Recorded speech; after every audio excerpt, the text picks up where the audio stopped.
You ask Tiger to calculate. This deals with linear inequalities with one unknown. The final result is x smaller than -1/9. Let's solve it step by step. Isolate the x. Divide both sides by -9. Whenever you multiply or divide by a negative, reverse the inequality sign.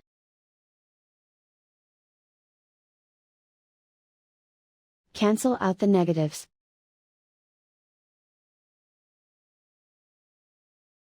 Simplify the fraction.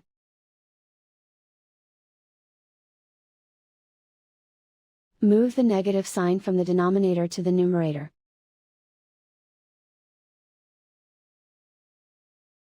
Plot the solution on a coordinate grid.